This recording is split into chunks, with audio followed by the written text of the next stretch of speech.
वालेकुम दोस्तों, गाड़ी आई है हमारे पास। इसका स्टीयरिंग बहुत सख्त हो गया है। मैं आपको ये बोलता रहता हूँ, जब आप गाड़ी को ड्राइव करें इसका ब्रेक ऑयल, इसका पानी, इसका इंजन ऑयल, इसका जो स्टीयरिंग ऑयल है वो चेक किया करें। इन्होंने स्टीयरिंग ऑयल चेक नहीं किया था, जिस वजह से इसका स्टीयरिंग बहुत ज़्यादा टाइट हो गया, जिस वजह से क्या नुकसान हो गया एक। ठीक है, वो आपको मैं बताता हूँ। ठीक है, जो कि स्टीयरिंग तुरुम्बा होता है ना, ये होता है दोस्तों स्टीयरिंग पंप।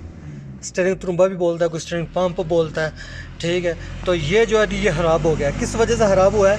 ये बेल्ट के साथ चलता है ये। ठीक है, चल चल के क्या हुआ, इसमें जो कि स्टीयरिंग ऑयल नहीं था। इस बॉक्स के अंदर स्टीयरिंग ऑयल होता है। जब स्टीयरिंग ऑयल नहीं होगा, ये स्टीयरिंग ऑयल कम होगा, क्या होगा, या तो फिर पाइप फट जाएगा, पाइप लीक हो जाएगा, या फिर इसके जो कि रिंग है, इसके वॉशर अंदर से ख़राब हो जाएंगे। जिस वजह से ये तुरुम्बा, ये जो कि पंप है, ये अभी न्यू इंस्टॉल करना पड़ेगा। ठीक है, जब भी आपको गाड़ी को, मैं बोलता हूँ जब आप गाड़ी को ड्राइव करें, आप इसका स्टीयरिंग ऑयल, जो कि स्टीयरिंग है नरम हो रहता है इससे, इसमें स्टीयरिंग ऑयल होगा तो ठीक है। उसके बाद इंजन ऑयल की बात करता हूँ। उसके बाद इसकी जो कि ये पानी वाला है, ठीक है, रेडिएटर में आपने पानी चेक कर लेना है। ठीक है, अगर पानी कम है तो आप पानी डाल लें। ठीक है, ये स्पेयर डब्बा भी लगा होता है, इधर भी आप पानी डाल सकते हैं।